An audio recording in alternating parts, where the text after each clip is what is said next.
I call this meeting of the Property Tax Division to order pursuant to Rule 10.01. First order of business is I would like to welcome Representative Coley Hurd to our committee.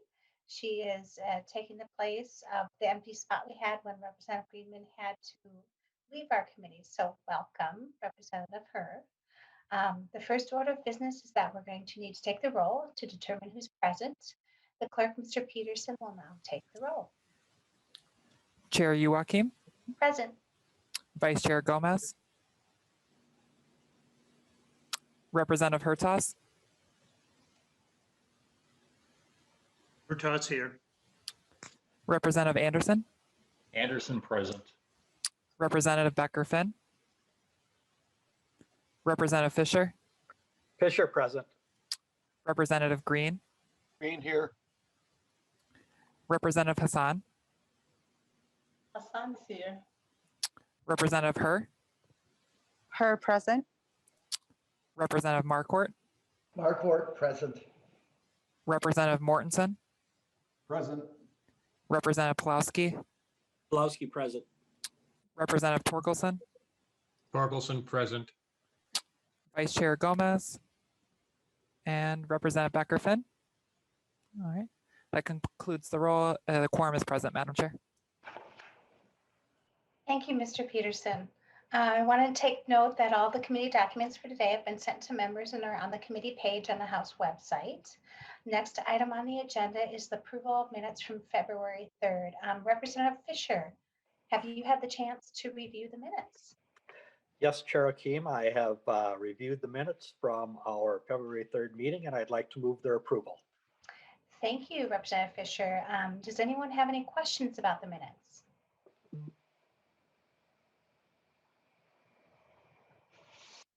I don't see any blue hands, so seeing no questions, we'll move to a vote. Representative Fisher moves the minutes for February 3rd. All those in favor say aye.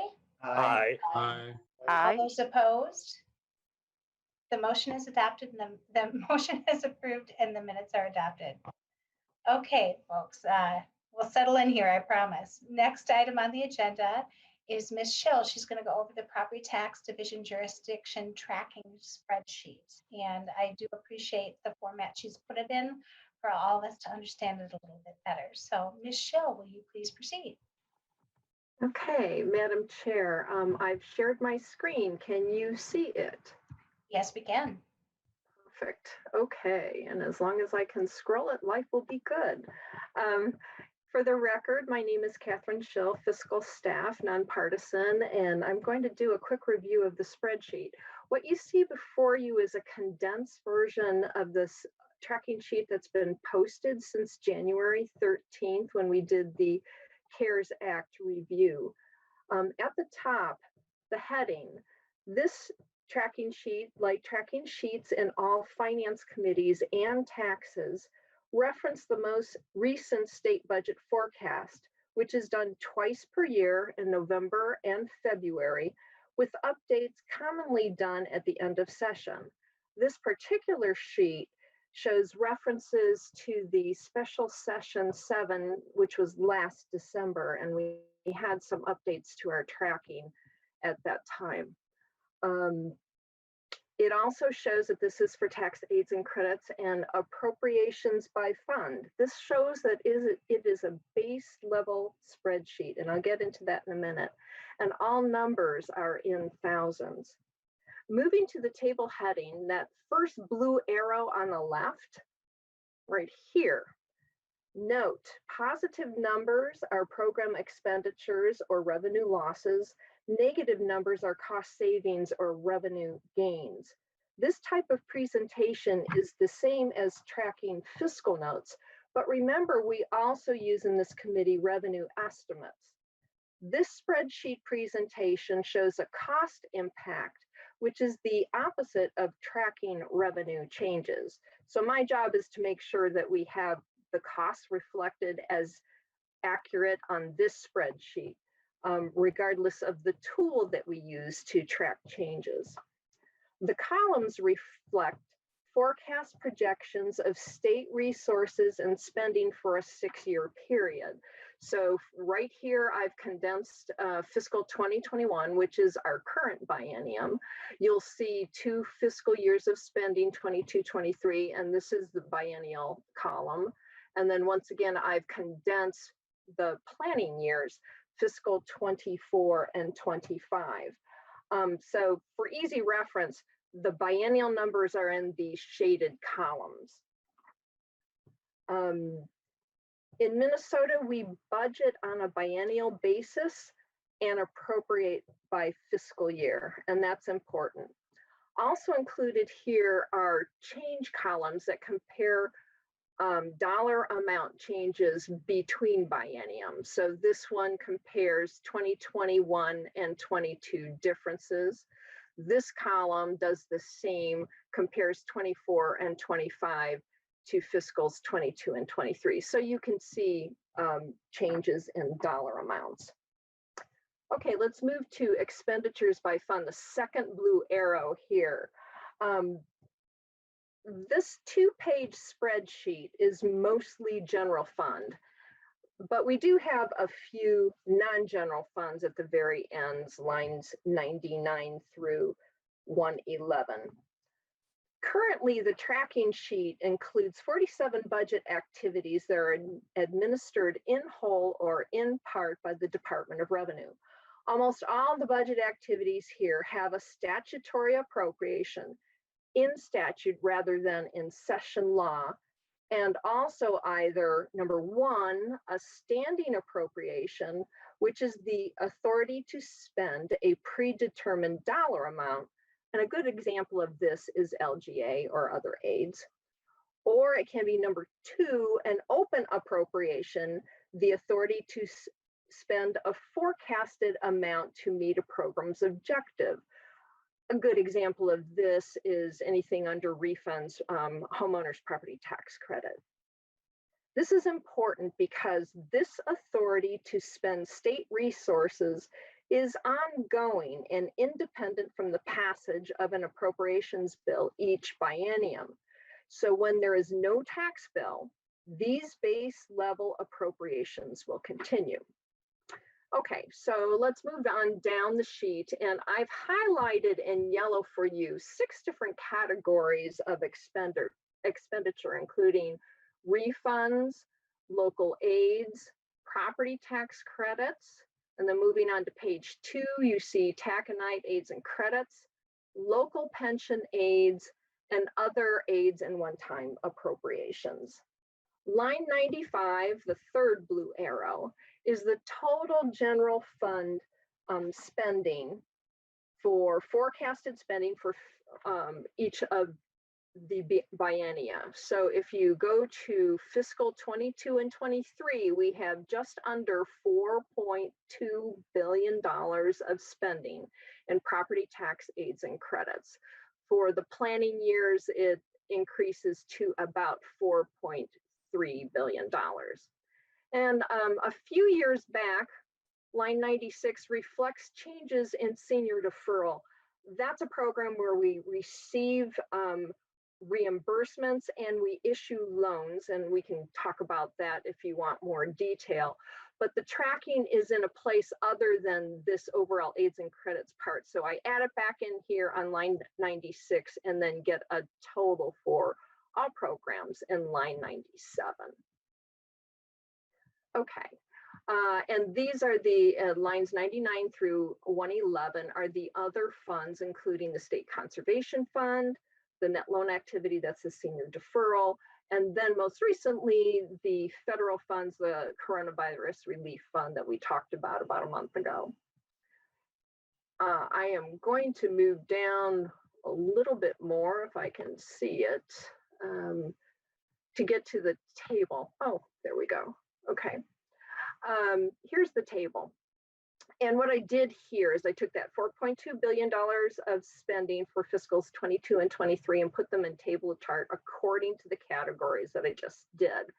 And as you can tell from here, refunds and local aids are the big drivers of that overall. And I think it's 86% of overall spending in 22 and 23. And it's 1.8 billion for each refunds and local aid. So as long as I can go back up to the sheet here real quick, you can see those numbers here and here. And the bigger programs are, this is the Homestead Credit State Refund right here in line 1. Our Voss report presentation that Mr. Green will do momentarily will give you more detail on that. But the annual spending is for $22,612.6 million. Moving down to the local aids, the major driver here is local government aid at just under 565 million. County program aid is on line 14 at 264 million. And we can go on, but those are the major components of the spreadsheet, at least the dollar amounts. And if, Madam Chair, there are questions on individual items, I can certainly answer that. But that will at least give you a better sense on how to read the spreadsheet. Thank you so much, Michelle. Members, I want to note that Representative Gomez has joined us. And members, do folks have any questions on the spreadsheets?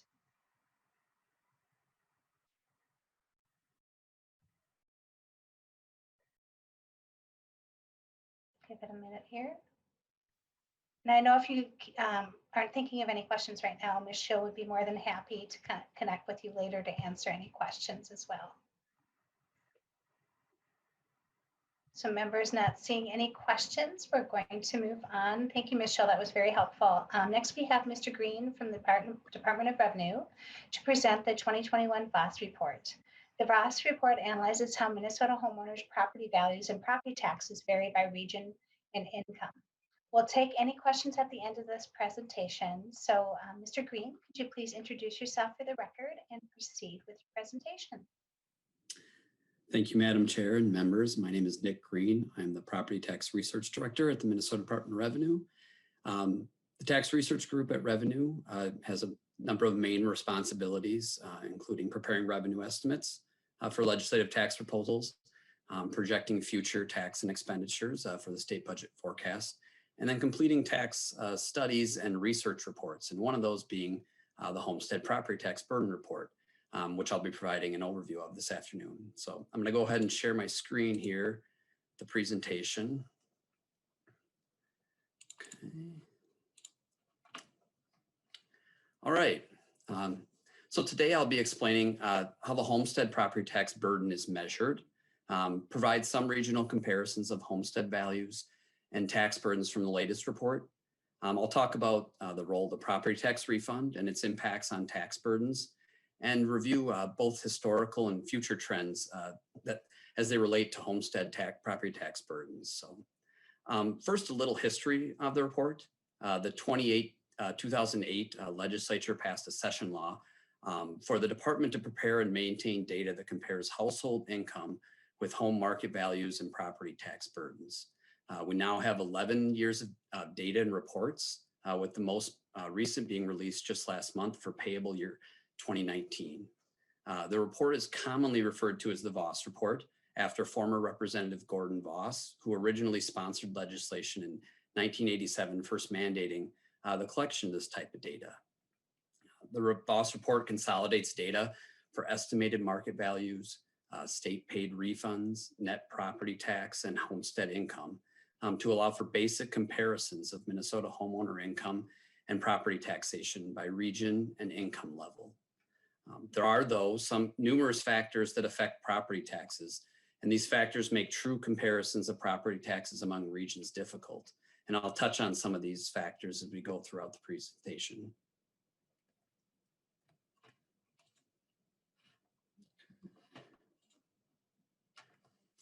So let's walk through how the homestead property tax burden is measured for the report. The Voss report matches individual homeowner property taxes with their income to determine how big a claim on homeowner income property taxes are. The database includes approximately 1.3 million homesteads statewide. As you can see from the graphic, the 2019 property tax burden is a measure of the property tax as a percentage of income. The property tax is the amount of tax after any credits and refunds are applied. And the income of homesteaders includes both taxable and non-taxable income, which includes things like Social Security income, pension income, and workers' compensation, among others. The Voss report also measures the tax burden before PTR is applied to analyze the impact of refunds on moderating tax burdens. And I'll provide some before and after PTR comparisons later in the presentation. So I mentioned earlier that there are a number of factors that impact the amount of property taxes paid. For a parcel, the property tax is primarily based on the total amount of local levies and its share of the local tax base. In other words, property taxes are determined by spreading the combined levies from the county, the city, township, school district, and special taxing districts across all taxable property in the jurisdiction. And there are a number of factors that affect the levies and tax base. One is the level of the public services provided. The level and cost of local spending varies. Townships generally provide fewer services than cities. School district voter referenda levies are not uniform, and community preferences for public goods and services vary. So all of these are variations that make communities across the state unique and affect the amount of property taxes levied. Another is intergovernmental aid and other revenues. Communities' dependency on property tax varies based on the amount of state and federal aid received and also the amount of non-property tax revenues available. For aids, this includes those under the purview of this division, like LGA to cities and county program aid, and also aid in other areas like transportation, human services, and education. For other non-property tax revenues, some examples include fees, charges for services, and special assessments, and these all influence how much is ultimately raised through the property tax. Tax-based composition in the property tax classification system.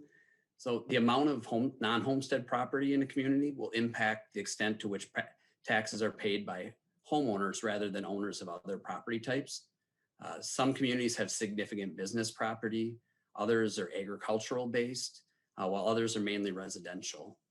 In the property tax system overview by House Research a few weeks ago, they covered how the classification system in Minnesota establishes the relative share of market value subject to tax and how this varies among different property types and ultimately who pays the tax.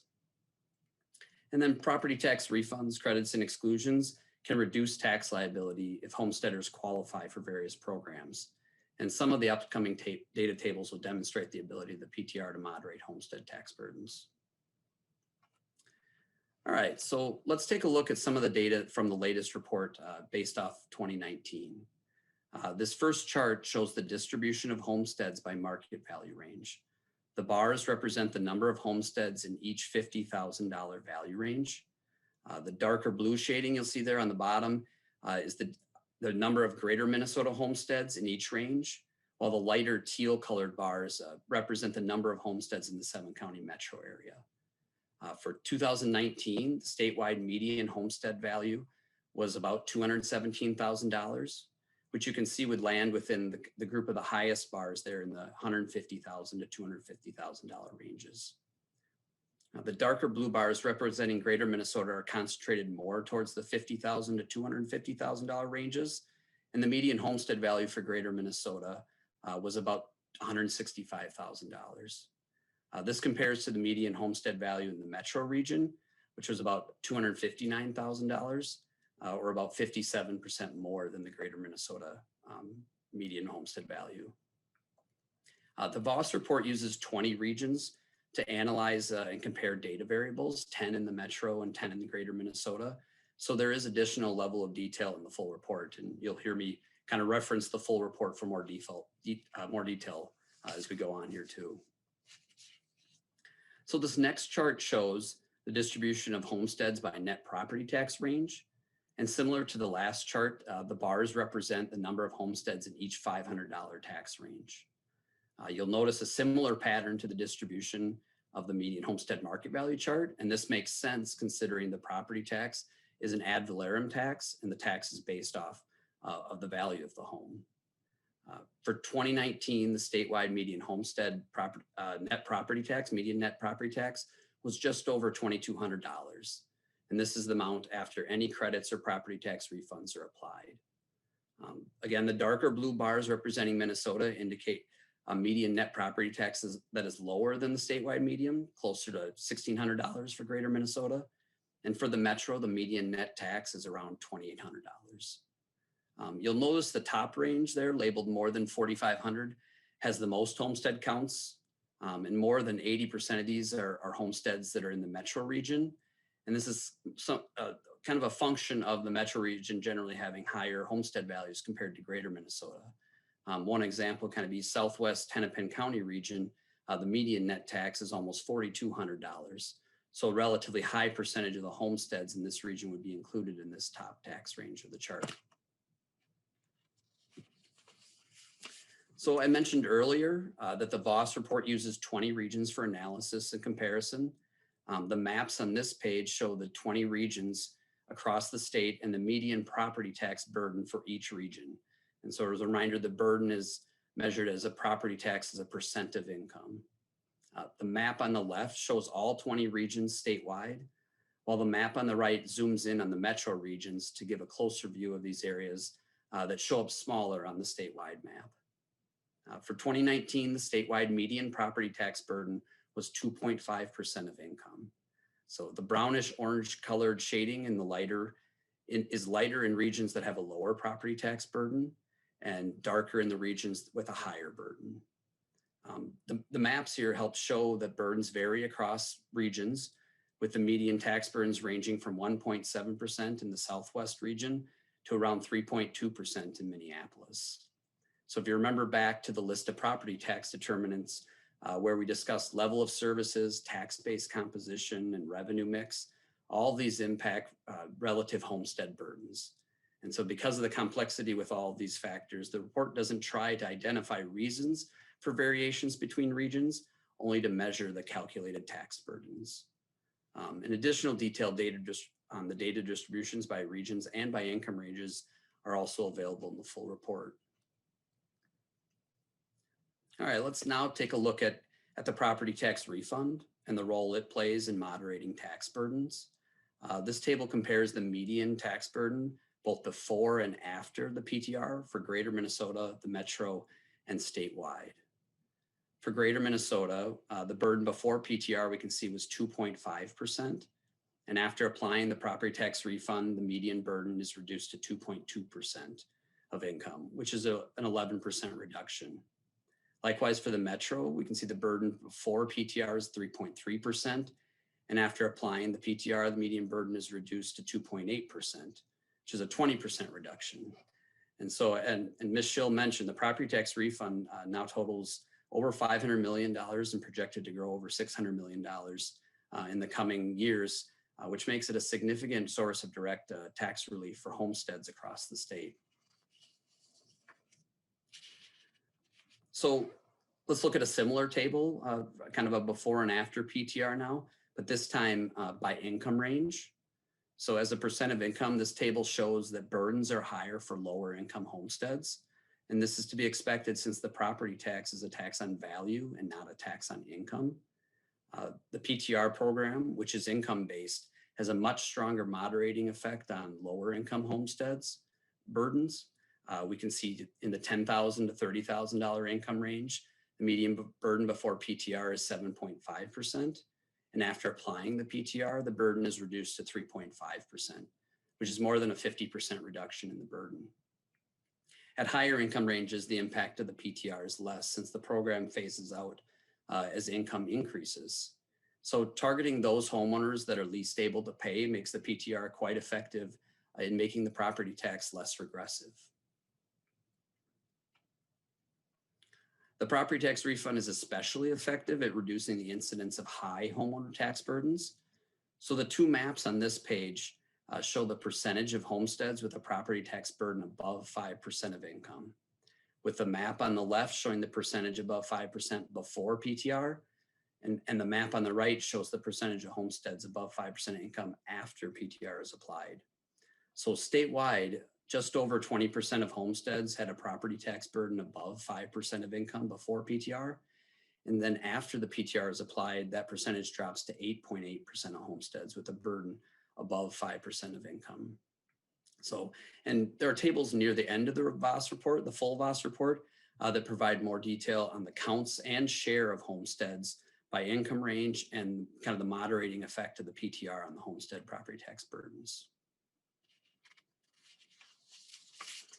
So the last thing I'll cover then is a look kind of at trends over time for homestead tax burdens. Up to this point, we've been looking at the latest information for 2019, so it's helpful to get some historical context. This chart is a time series look at how median homestead tax burdens have changed over the last decade plus. So the darkest line in the middle represents the statewide median, with the lighter blue line on the bottom representing greater Minnesota, and then the green line on the top for the metro. So if we start back at 2007, we can see that the median burden dropped during and after the Great Recession. You'll remember the housing values were on the decline during this period, which shifted property taxes onto other types of property. In the years coming out of the Great Recession, income growth also was relatively strong compared to property tax growth.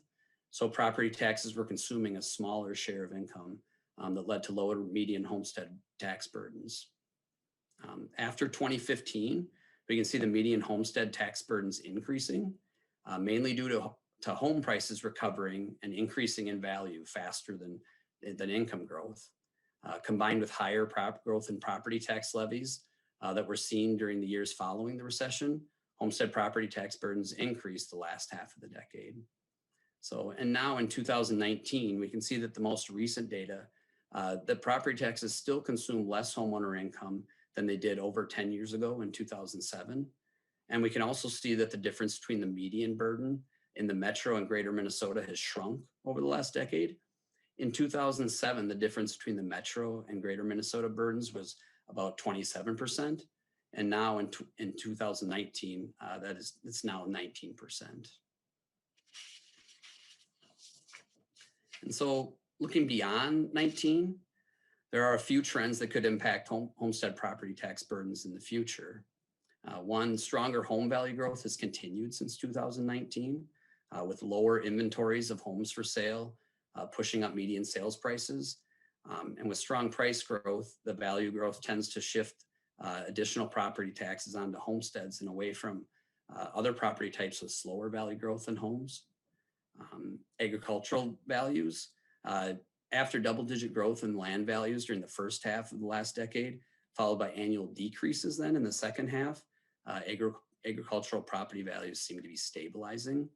So the property taxes shifting onto homesteads may be easing in some parts of the state in recent years.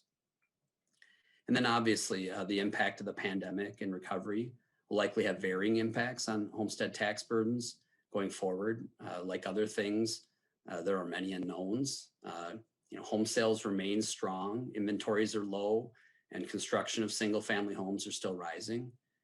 Commercial property, with the transition of working from home for so many people now, what will happen to the demand for commercial office space and the market value of these properties? I read an article recently about the slowdown in non-residential building projects and construction kind of during the pandemic. So those would be your offices, your stores, hotels, clinics, which in the short term is less property tax base to spread taxes against. So all of these tend to suggest upward pressure on homestead property taxes that may shift tax from other types of property. But on the other hand, proposed local property tax levy growth for payable 21 looks like it will be the lowest growth in 7 years since 2014. So the increase in property taxes will be lower on all property. On the income side of things, the financial impact on households has varied after the economic contraction last spring that caused reductions in unemployment and production. There are signs of improvement, but the recovery may take months or even years for some industries. So there's definitely a lot to consider and monitor going forward. So So, and this is just a screenshot of the webpage where every year of the Voss reports can be found on the Department of Revenue website. The easiest way to access them by searching the phrase property tax burden. As I noted, the reports include additional detail and explanation, which are very helpful in gaining a better understanding of homestead property tax burdens in Minnesota. So the main takeaways are that regions and communities are all unique and vary in their makeup and preferences and decisions. So there's no one factor that explains differences in homestead property tax burdens. But the Voss report does allow us to make some basic comparisons of income and property taxation, and also demonstrates the importance of the property tax refund in reducing property tax burdens for homeowners. So thank you very much for your time and attention. If there's any comments or questions, I can either briefly respond to them now, or I can follow up in an email response for anything that might be a little more in depth. Thank you so much, Mr. Green. I think that helps us frame things for when we have our discussion around property tax refund and renter's credit that we'll have in a few weeks. I want to note that Representative Becker-Finn is here. Members, are there any questions for Mr. Green? Representative Hertauz, you have your hand up.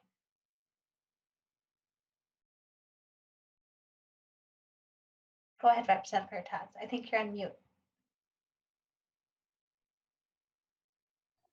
I think we're unmuted now. Thank you, Madam Chair. And Mr. Green, it seems like the Voss report kind of cuts off the data and compresses or compiles everybody as a 5% threshold in terms of percents of people that have a burden greater than 5% of income. But you must have the data available to give us some insight as to how many people are paying 10%, 15%, even 20% of their income to pay in property taxes.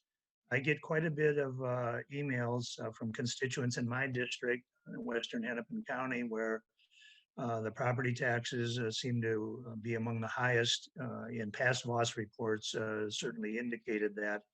I didn't see any graphics of Hennepin County uniquely or segregated areas within the metro area, which is kind of all one big region. So it appears that some of the data, you know, it's expressed as you did, and it's accurate, I'm sure, but it seems like a big region or a big area seems to dilute the result. And, you know, we continue to get a lot of concerns about growing numbers of seniors on fixed income, and the values in the metro area because of housing demand keep pushing land prices up. And we have quite a bit of areas in the whole collar of the entire metro Twin Cities, not just on the west side where I reside, but there's a lot of pressure on the land prices, and a lot of the regional planning has mandated that there be 5 or 10 acres of land under each house. So this is a real problem that really isn't going away, and I don't think we're adequately addressing it with the data that's been presented today. Mr. Green, any comments? Madam Chair and Representative Hertauz. Yeah, in the report, you're correct. We can aggregate the data at different levels. For the report, some of it's just simplicity of keeping, you know, if we showed 87 counties in the report, that would get a little unmanageable just paper-wise, but this information is available. We do have to be cognizant of disclosure issues. You know, we are working with private income data, and so we can't drill down too far and have to be aware of that, but that is definitely something we can provide more detail on to the committee. Thank you, Mr. Green. Thank you, Mr. Green. Representative Hertauz, did you have a follow-up? Not at this time, thank you. Thank you. Members, any further questions from Mr. Green?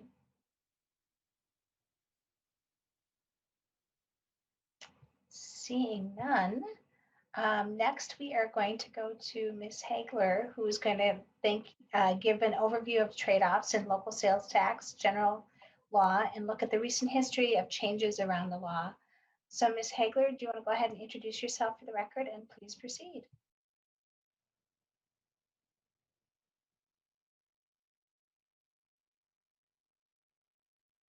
Oh, and I'm muted.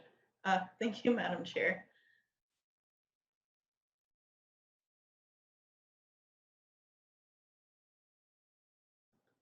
Madam Chair, can you see my screen? Yes, we can. Go ahead. Okay. Good afternoon, Madam Chair and members. For the record, I'm Alex Hagler with House Research, and I'm going to be doing a walkthrough for a few minutes about local option sales taxes. So just a quick overview of what we're going to go over. First, I'll give a brief overview of the policies surrounding local sales taxes, as well as briefly going over how the law has changed over time and into what it is now. Next, I'll talk about the statutorily required features of these taxes and note how these features tie back into those policy aspects and decisions that the legislature has recently made. And then last, I'll talk about some considerations for the committee as these bills get heard this year. So over time, there have been competing policy considerations that have driven how the legislature regards these local sales taxes. On one hand, there's equity, which involves ensuring that localities can provide comparable services at comparable costs to their taxpayers. And then on the other hand, there's the notion of local government autonomy and an allowance for their taxpayers to decide what services to provide and how they should be paid for. And these considerations have driven statutory changes over time. So why does the legislature allow these local sales taxes? First, there's the consideration that regional projects need a regional funding source, and also local sales taxes serve as an alternative to raising the state sales tax rate, just to turn around and give those proceeds out to local governments through other funding sources like LGA, CPA, or other grant or spending programs. So sometimes these local option sales taxes are seen a bit more palatable. So the need for special legislation dates back to 1971, when the legislature placed a prohibition on local sales taxes as part of LGA law. This is just a little snip of the statute, which still exists today, which is why these localities need to come to the legislature for a special law approval. And when you look at the bill's language, usually the first few words are notwithstanding this statute right here. And so what it's doing is saying that these localities can't impose their own taxes or, increase the state sales tax for some reason. So in 1997, there was a recodification that standardized some of the drafting, and within the next 2 years, in 98 and 99, the legislature added the requirement of a local referendum and that a resolution be passed by the governing body of the local government. And then in 2011, the local referendum was made to be held before the locality could come to the legislature for its special law. Most recently, in the 2019 tax bill, the legislature added more requirements to give more control back to the legislature and back to the voters.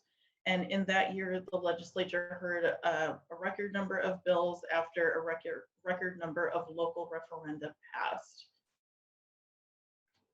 So part of what happened in the 2019 compromise, you'll see the features that come on the next few slides as to what happened there. And all of the local sales taxes that were presented at that time were included in some form in the 2019 tax bill. And so from 2019 on, these new features are to be imposed.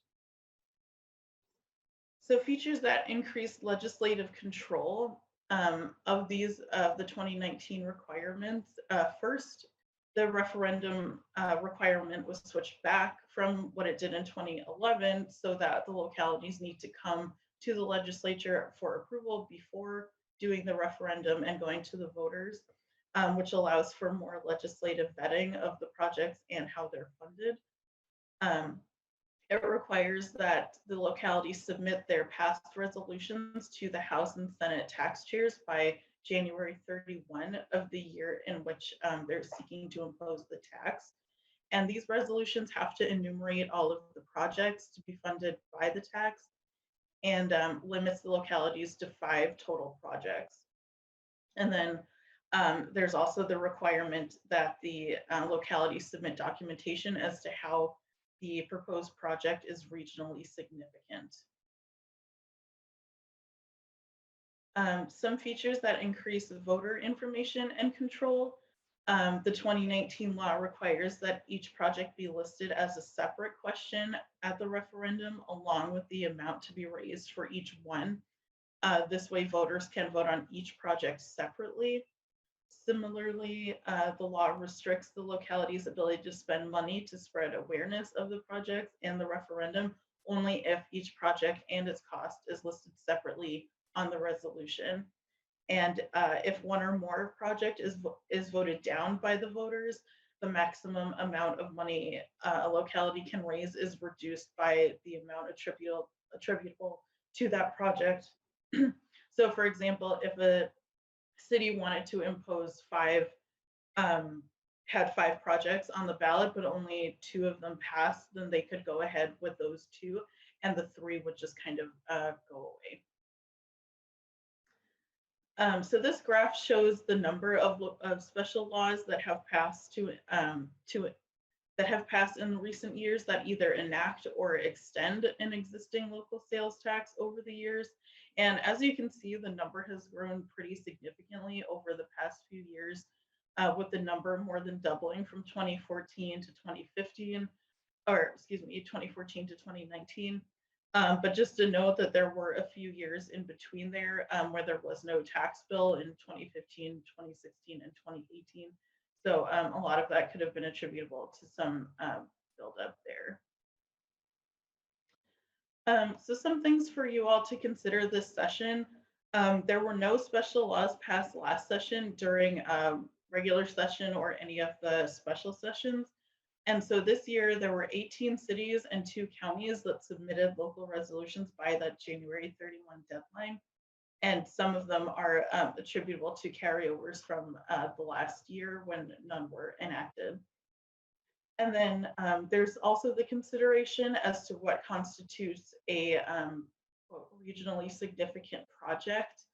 And the resolutions that were submitted have shown varying degrees of regional significance. And since there is no statutory definition, it's up to the committee and the chair to make that determination. But as these bills come before you, keep in mind that generally the project should be something with a clear regional benefit beyond just the jurisdiction's geographical limitations. So just a few, this slide just shows some resources for additional information. First is a memo that describes step-by-step how to go about imposing one of these taxes. So if you're curious as to how the process starts all the way through the end, this memo just outlines each step. And if there's a jurisdiction out there that's thinking about doing so for next session or later down the line, I would encourage members to take a look at that. And the second is a longer publication that goes into depth on all types of local sales taxes, not just these general ones. And the hyperlinks should be active in the PDF for the materials, but you can also find them on the House Research website under sales taxes.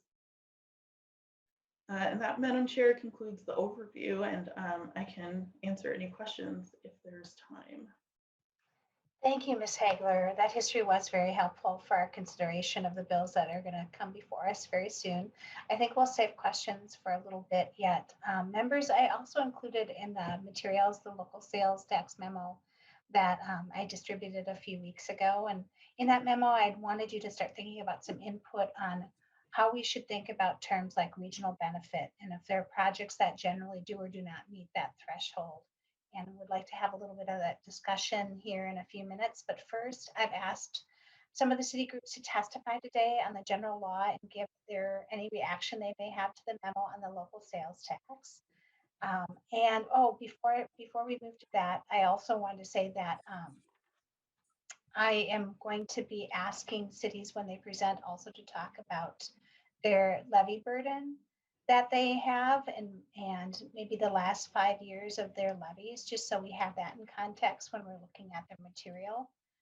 when they present to us. But we have officials here from 3 different city groups sharing their thoughts with the committee on this process. And we're going to wait until all 3 of them have spoken before we move to questions.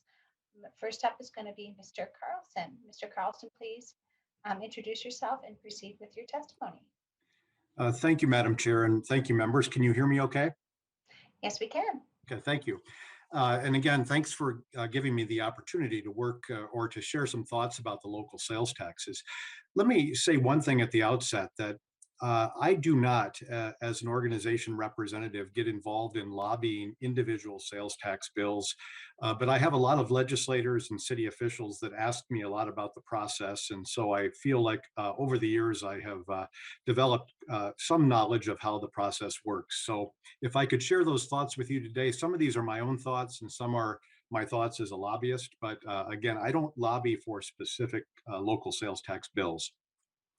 Let me say, and Ms. Hegler did a wonderful job of outlining the sales tax. And, it has become an important tool for many local governments. And I think there's a couple of reasons that you should be aware of as you think through this whole process of defining regional significance and so forth. It's in part because the property taxes has clearly over the years become a larger share of local budgets.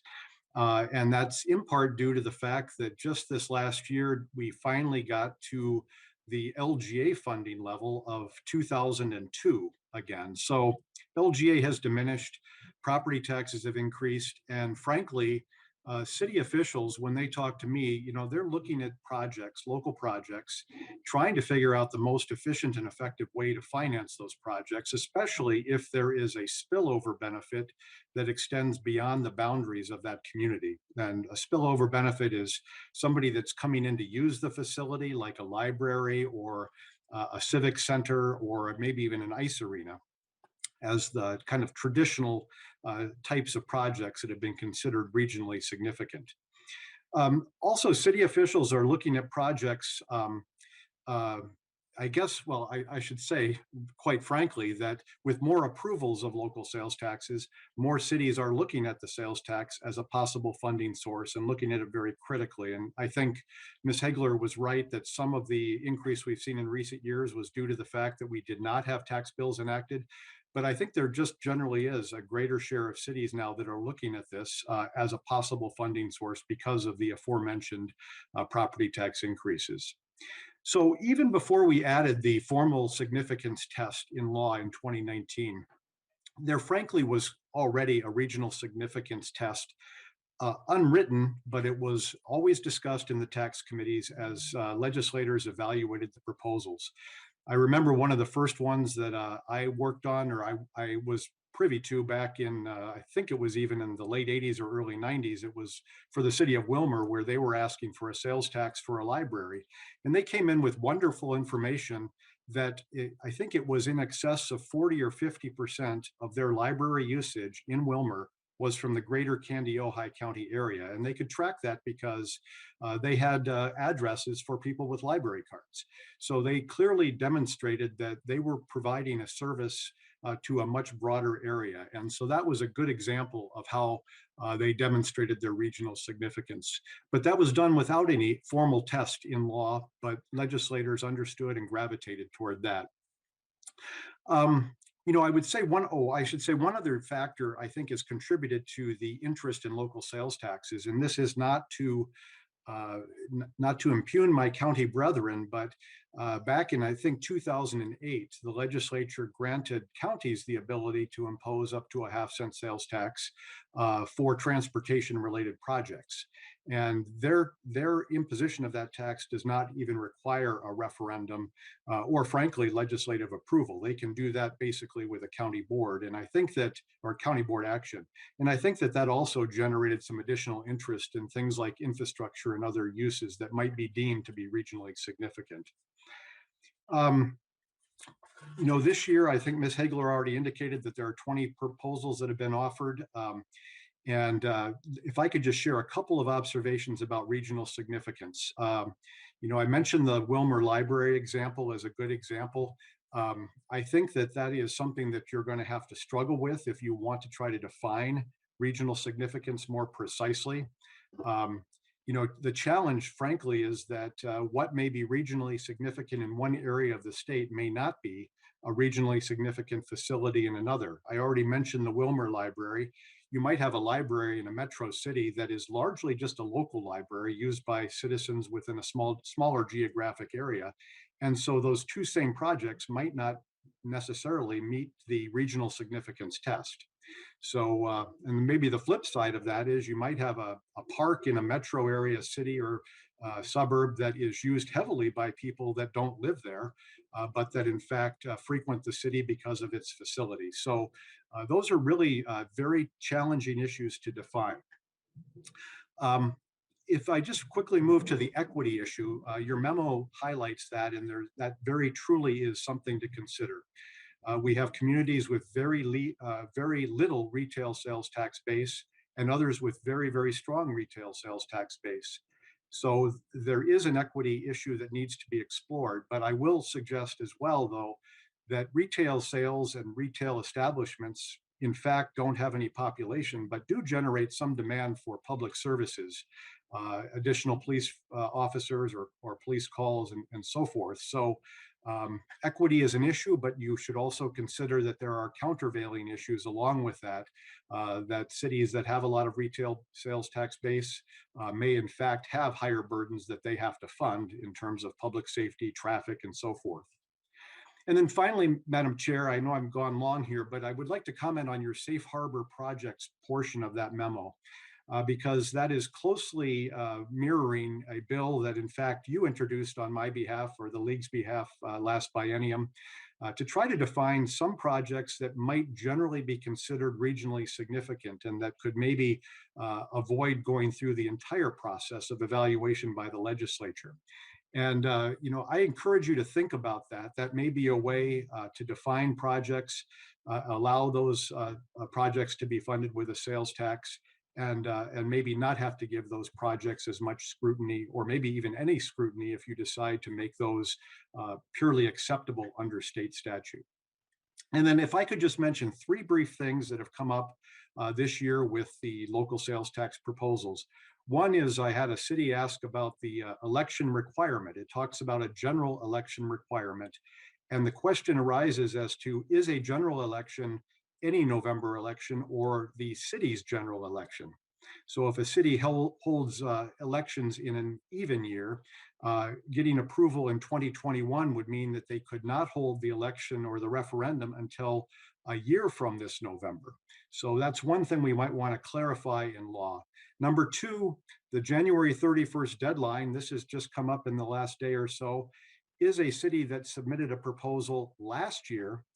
Have they met the deadline for this year? And I think that obviously if a project changed, the deadline, or they would have to resubmit information on the project. But that's another question that probably should be wrestled with so there's clarity in the law. And then finally, with the pandemic slowdown this last year, I've heard from some cities that they've seen a decline in their sales tax revenues, even though the state has actually seen a fairly robust sales tax collection. And the sunset dates we put in all of these laws refer to the earlier of X years or X dollars collected. And if the pandemic has dramatically slowed collections, some of those cities may need an extension to make sure they can cover their debt service costs. So Madam Chair, I know I went long, but I appreciate the opportunity to further discuss or answer any questions. Thank you, Mr. Carlson. I think we'll save the questions for the end. Next up, we have Ms. Nauman from Metro Cities. Please introduce yourself and proceed. Thank you, Madam Chair and members, for the opportunity to comment today. And my name is Patricia Nauman. I'm the Executive Director of Metro Cities, representing cities in the 7-county metropolitan area. And I first off want to just say I echo Mr. Carlson's appreciation expressed to Ms. Hagler for the wonderful presentation. It was chock full of information presented very concisely and some good reminders about some of the history too, and reasons and timing of some of the laws governing local option sales taxes. I also appreciated the opportunity to review the memo and certainly to provide some perspectives. I will also say the same is true for Metro Cities. The organization does not lobby on behalf of individual cities when they are seeking local option sales taxes, but we do have a general policy, and I want to just speak to that with respect to the context and content of the memo. So the Metro City's policy on local option sales taxes is actually not that old, probably relative to how long I'm guessing that the League of Minnesota Cities has had a policy on the issue. I want to say it's probably been about 6 years since we had any policy at all on local option sales taxes. And that policy came about from cities, of course, in the metropolitan area in our membership, that we're starting to have these conversations about revenue diversification and wanting to see a little bit more content and detail in our legislative policies. As Mr. Carlson has pointed out, and I think this really is one reason we do have a policy now, is there is just more pressure on the property tax for local governments. And it also reflects, I think, some of the changing and evolving needs for cities in the metropolitan area, suburbs in the metropolitan area that are growing. Certainly core cities have had different ability to secure local sales taxes, but prior to just a few years ago, it was, I think, really, I've been around the tax committees for a long time, and it was really unheard of for suburban communities to come forth and request a local option sales tax. The issues that, we are continuing to monitor the effects, sort of the changes that were made in 2019. I will just speak generally to Metro Cities policy, and it basically does support the ability of cities to impose a local option sales tax for public improvements and capital replacement costs without the need for special legislation. I do recognize, and certainly Ms. Hagler's presentation confirmed, that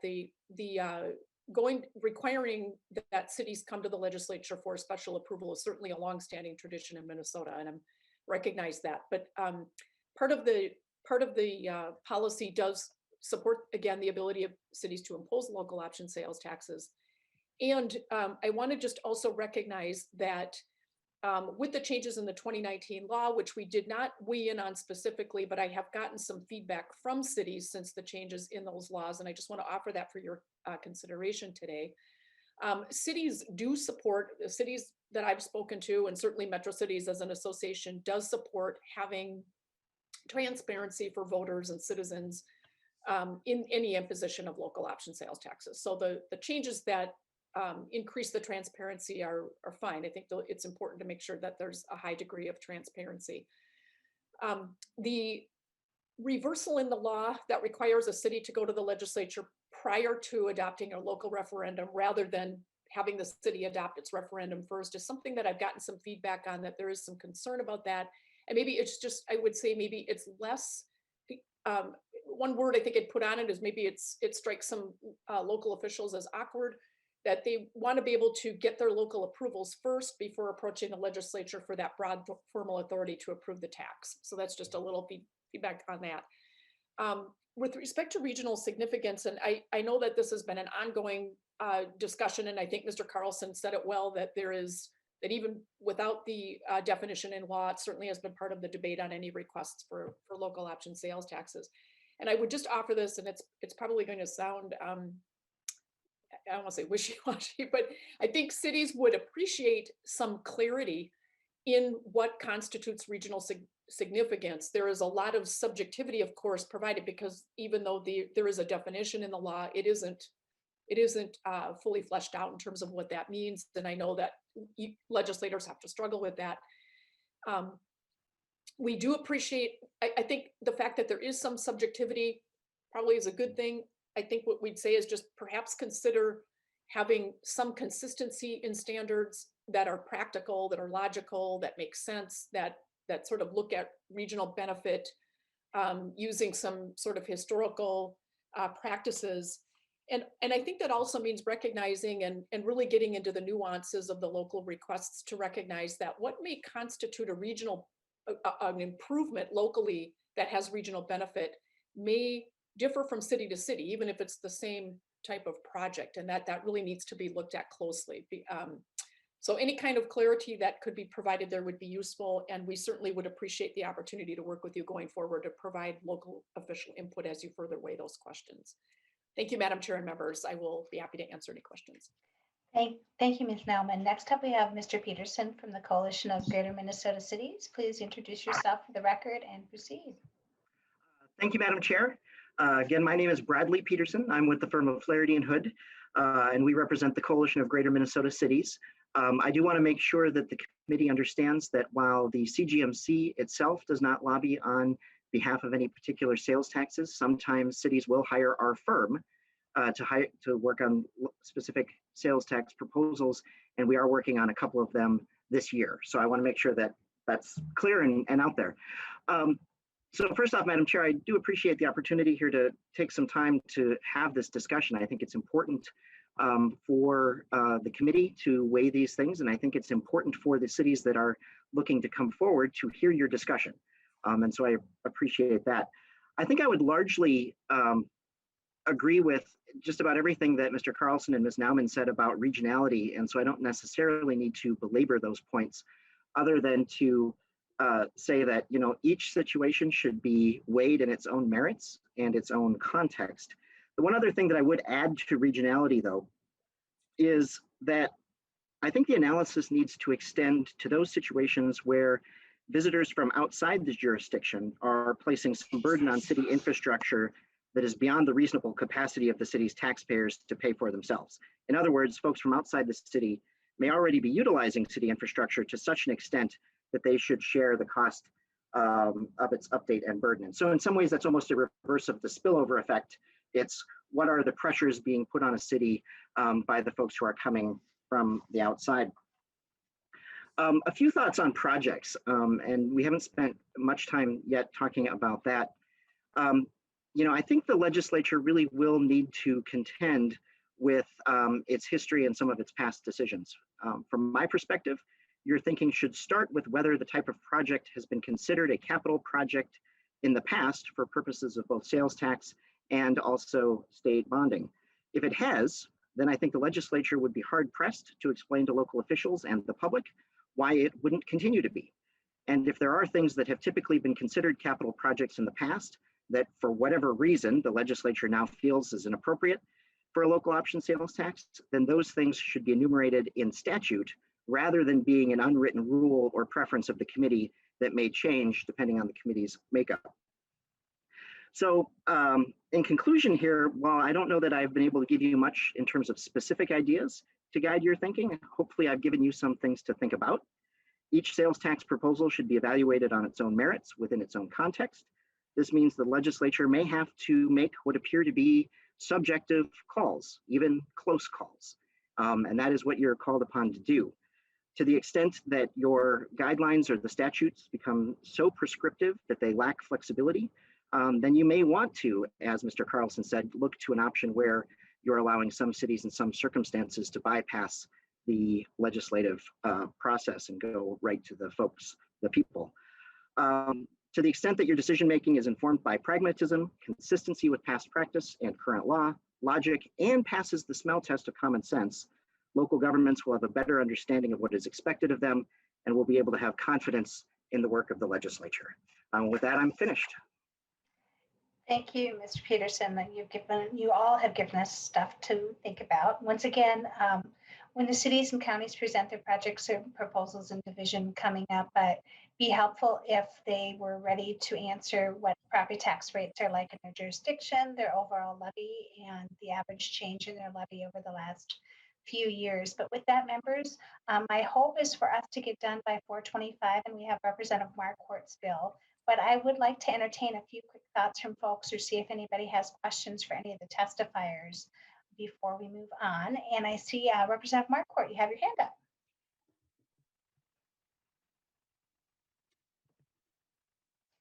Well, thank you very much, Madam Chair. And more of a comment. First of all, I want to thank you for really bringing this subject more to light and focusing on it here in the property tax division. You know, I mean, I think your memo that you sent out dealing with the issues of regionalization and what's a regional project and capital project and, you know, the equity issues, I think are important. And just kind of one point that I think illustrates why it's important that we really look at this issue is that our total state and local sales tax rate now is 7.45%. And that's an increase of 0.25% from 7.2 just in the last 5 to 6 years. So just by piecemealing these approvals to all the cities and counties and so forth has literally raised our state and local sales tax levy 0.25 point without kind of anyone really noticing. So I think there's a lot of great issues, a lot of great testimony brought up today, but this is an important issue and one that I do believe the legislature has to continue to keep a close look at. And, I think some of the issues that were brought up today are important for us to look at. But again, Madam Chair, thank you for bringing this issue forward. Thank you, Chair Marquart. Do I see any other folks' hands up for either the testifiers or thoughts that you have on regional significance that we may not have covered?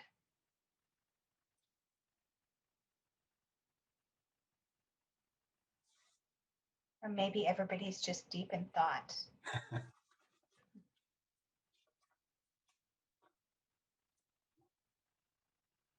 Or it's just that time of day where everybody's sleepy. Representative Gomez. Thank you, Madam Chair. I'm definitely sleepy, but I just wanted to make a quick comment that I guess like I have a problem understanding some of the I guess 2019 was 2020 was my first year on the property tax committee, so it's kind of the first time that I'd really looked at some of the local option sales taxes. And just for me, I felt like there were a couple of the proposals that were really clearly like, a regional asset, but I had some problems understanding the kind of the pitch for some of the investments that really are like the idea is that this isn't for sort of the normal things that a city needs to invest in. And so to me, some of those things are roads, recreation facilities like parks and other things that sort of serve mostly the city or county where they're located. And so I guess I just wanted to make that comment that as we're hearing these proposals, that I'm really going to be looking for a strong case, especially for those kind of investments that sort of seem more to be like a matter of course for like the basic services that cities need to provide their residents. I'm just very hesitant, as Representative Marquart pointed out, like to be overutilizing our most regressive revenue raising tool, which is the sales tax. So that's just my kind of perspective on it. Thank you. Thank you, Representative Gomez. You've kind of drilled down right into the heart of the problem that we're going to have to address when we hear these bills come before us. Were there any other questions folks had? I know this is not going to be the end of our discussion around this. I still want us to kind of grapple with what that definition could be or should be when we're approaching these bills. Members? With that, always feel free to email me or share with me or other members of the committee your thoughts on it too as we move forward. So next up, we'll have Representative Marquart presenting his bill, House File 496. Representative Marquart, would you like to move your bill? Thank you very much, Madam Chair. I would like to move House File 496 for possible inclusion, to be laid over for possible inclusion into the Property Tax Division report. Thank you, Representative Marquart. Representative Marquart moves his House File 496 to be laid over for possible inclusion in the division report. We have the language before us. Chair Marquart, would you like to proceed with describing your bill?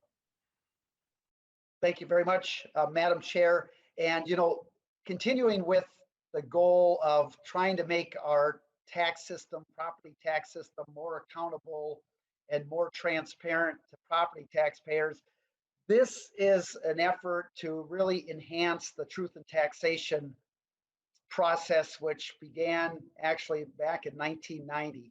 And so there are three main goals and three main provisions.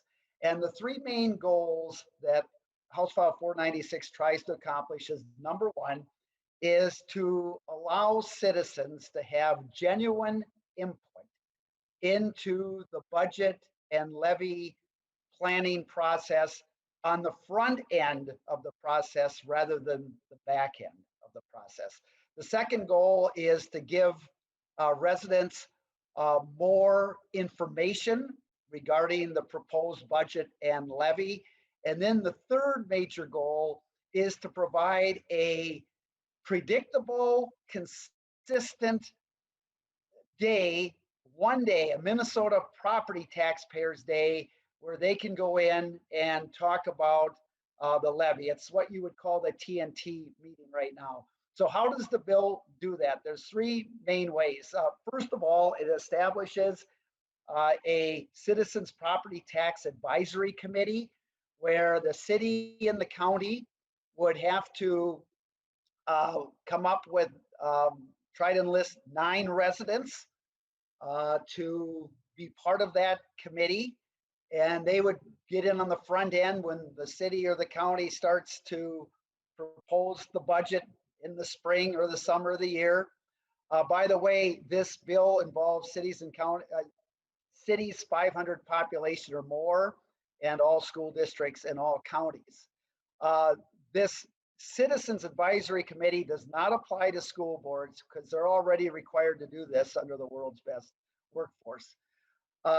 As I mentioned, there are the 3 goals, which I'm very set on, but I'm very flexible on how we get there. And so I've met with all of the groups and have heard some great ideas. And for example, on the Citizen Advisory Board, one group I met with said, well, what about the existing planning commission that a city or a county might have? You know, that's a great idea.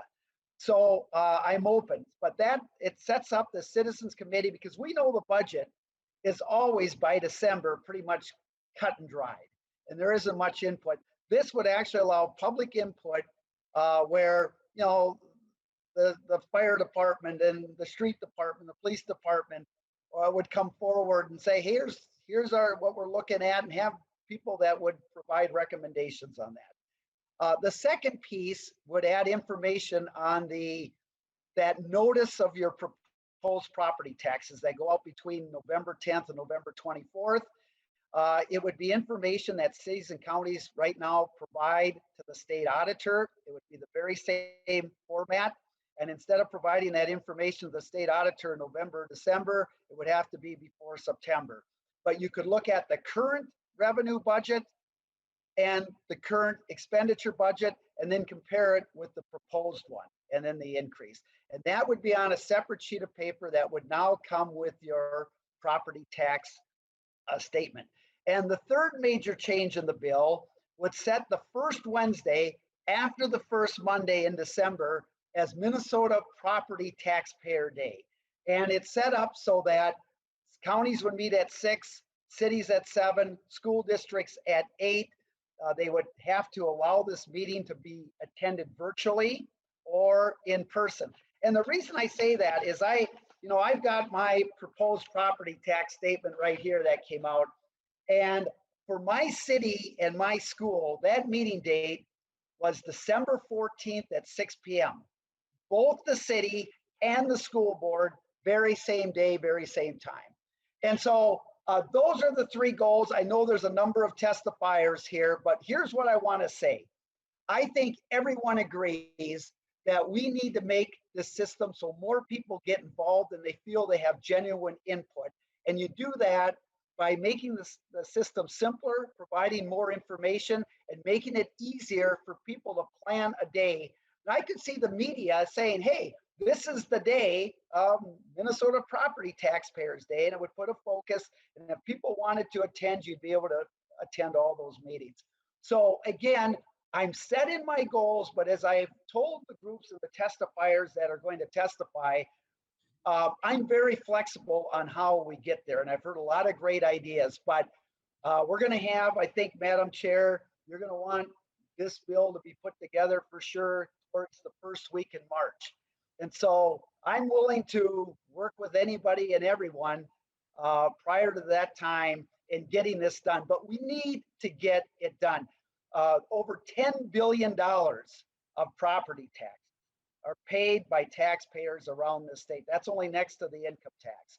We need to do what we can to make it more accountable, more transparent to property taxpayers. So that's House File 496, Madam Chair, and I'll take questions and listen to testimony. Thank you, Chair Marquart. I think because of the time, looking at the time right now, it's about 1:15. I'd like the three testifiers to go. If they could limit their comments to about 2 minutes each, that'd be great. And then we will have time for some member questions for Representative Marquart and the testifiers. So first up, Mr. Carlson. Thank you, Madam Chair, and thank you, members. My name is Gary Carlson with the League of Minnesota Cities, and I want to let others on the committee know that this is not a new issue for Representative Marquart. I have talked with him about this since he was a mayor many years ago, and we had a good conversation yesterday on his drive down to St. Paul, and I appreciate his openness and willingness to understand if this would work and how we could improve the initial proposal. So thank you very much, Representative Marquart. You know, the League doesn't have a policy supporting repeal of truth in taxation. I think our city officials have gotten to understand the issue. They think it's a good opportunity to educate taxpayers. Could it be improved? I think there are things that people have suggested to me that could be improvements. But let me just quickly share a couple of concerns that were raised, because I did ask our city officials, and I got about 50 responses from cities about some of the challenges they may face. And I should also say that Metro Cities and the coalition suggested that these were similar issues to what they were hearing as well, Ms. Nauman and Mr. Peterson. So briefly on the Citizens Property Tax Advisory Committee concept, I know Representative Marquart had an option already to use the Planning Commission, but many of the cities, especially the small ones, said we frequently have challenges just getting somebody to run for city council, much less getting 9 people to serve on a property tax advisory commission. And then several of the city officials said, isn't that my role and my responsibility as an elected official to effectively do that? So that was one set of concerns on the Property Tax Advisory Committee concept.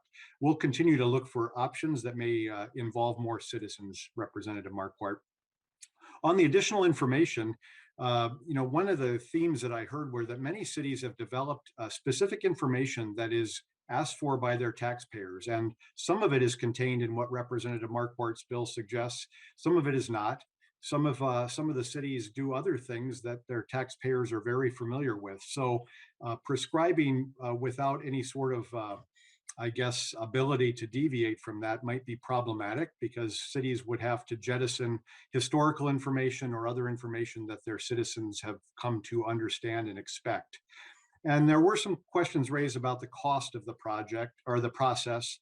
And one other comment on the information, the one-page sheet is an interesting concept, but many of the cities said, you know, numbers don't tell the whole story. A budget really needs the narrative for the context to allow people to really understand what those dollars are being used for. And then on the single day of the property taxpayer hearing, you know, many cities meet just once a week and maybe only once a month.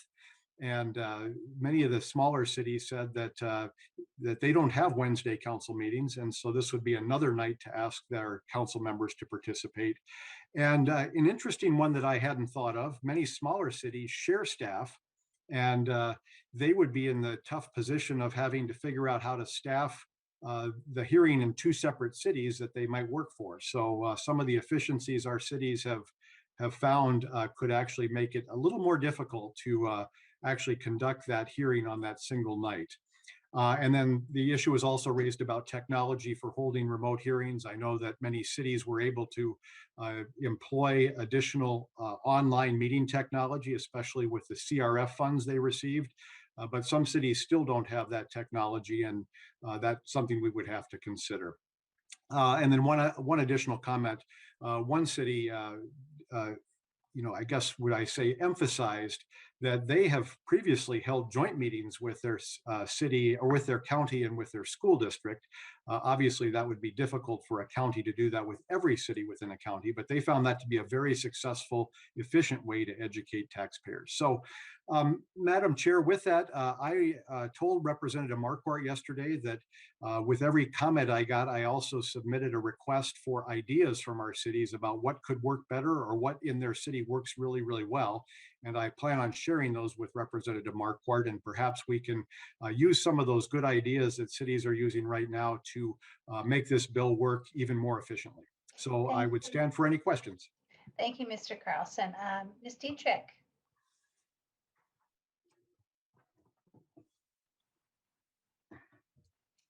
Thank you, Madam Chair and members of the Property Tax Division. My name is Denise Dietrich with the Minnesota School Boards Association. I am here today speaking on behalf of all the 333 of our locally elected school boards. And I have also been asked to testify on behalf of the Minnesota Association of Business Officials. So first, we want to acknowledge and thank Representative Marquart for his commitment to working on local school issues and his open communication with the education organizations. As to this bill, he did bring it to us in an earlier discussion, which is always appreciated. As school board members and business managers, that we understand that the need for transparency, and especially when working with taxpayers' dollars. And school districts work diligently to share information in multiple ways with community members. And as you know, school districts across the state differ greatly, and school districts also differ from counties and cities. Our differences present some challenges in a bill such as House File 496 in the area of logistics, timelines, and access. If I will jump right to Section 4 of the bill, the timelines in that section present some challenges. This section requires the schools to report what is listed in statute. The district can report on the current year, but the budget for the following year has not yet been developed. Counties and cities run off of a calendar fiscal year. So in December, their current year and subsequent year budgets are ready. School district budgets are July to June and are not ready for the next year in December. And then if you go to the section titled the Minnesota Property Taxpayers Day, we ask Representative Marquart, is it the intent to hold joint virtual meetings? If so, there are some logistical and access challenges to consider for school districts. First, the cities may wholly be in one county, but this is not the case for school districts. For example, Monticello School District has in it Wright County and Sherburne County. There are school district finance directors could not be in both counties at the same day at the same time. And then we have the reverse that's true. Aiken County has parcels that fall in 10 different school districts. Currently, not all school districts' budget meetings are not held at the same time, allowing taxpayers to attend multiple meetings, and this may limit participation. Second, the requirement of start times of 1 hour increments might not allow citizens the opportunity to provide their comments and feedback. 20 minutes of a presentation at the beginning of a hearing may not be enough to adequately describe the levy and budget situation fully and adequately. There are some things that come up during certain years that may require more time to explain. Are the county taxes increasing significantly? Is there a large operating referendum or building bond issue coming on board for the school district? Third, requiring the broadcast of the meeting creates some challenges. Ms. Dietrich, I'm sorry, I don't want to cut you off, but I want to wrap it up because I still want to hear from Mr. O'Rourke and let Representative Green ask his one question. Perfect. And then we have a hard stop at 4:30 because session starts. Perfect. I will conclude. The broadcast of the meetings creates some challenges for our rural school districts without adequate access to broadband. And this is just very similar to what we just experienced with distance learning.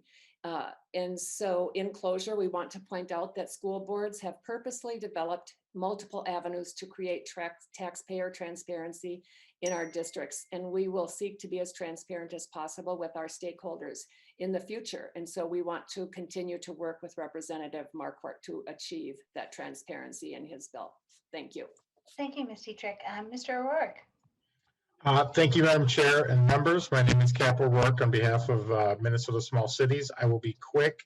Mr. Carlson highlighted a lot of the concerns of our members. We represent communities with populations under 5,000. You know, we share Representative Marquardt's concerns and goals of getting more public input. I think on behalf of small cities, our biggest concerns are the functionality.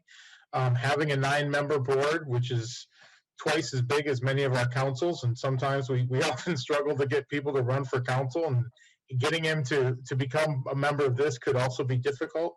The staff time it takes, while it may not seem like a lot, our communities are often operating with 1 or 1.5 staff, and they're already doing yeoman's work with all the other duties that they have to do, and having to set up something like this and staff yet another committee on more nights.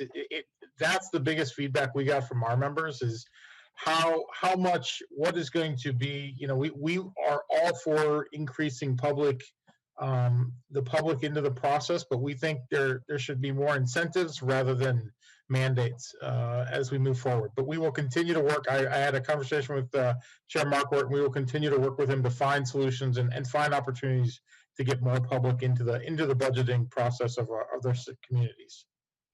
Thank you, Mr. O'Rourke. Members, it's our plan to also bring back more discussion on this bill since we're laying it over for next meeting for questions, but I wanted to give Representative Green ability to ask a quick question. Representative Green. Thank you, Madam Chair. I appreciate that. The concerns that I had and the questions I asked were all brought up by your 3 testifiers. And so when it comes back, I am more than confident that Representative Marquart will be able to answer those questions. Thank you. Thank you. Members, I want to give Representative Chair Marquart the last word here before we move on. Thank you very much, Madam Chair. And I'm willing to work with members and the groups involved and so forth. Let's put something together and we'll work on that and put something that property taxpayers will have more accountability and more transparency. So looking forward to working further forward on the bill. Thank you, Madam Chair. Thank and I'll you, renew Chair. my motion on House File 496 to lay over for possible inclusion into the property tax division report. Representative Marquart renews his motion that House File 496 be laid over for possible inclusion in the division report. Members, like I said, Representative Marquart will be back next week or the week after to answer more questions if you have them. Next week we'll be meeting is on our regular day, Wednesday, February 17th. We're going to hear from the Office of the State Auditor on tax increment financing, and there will be a few bills added to the agenda as well. Members, we are adjourned. Thank you.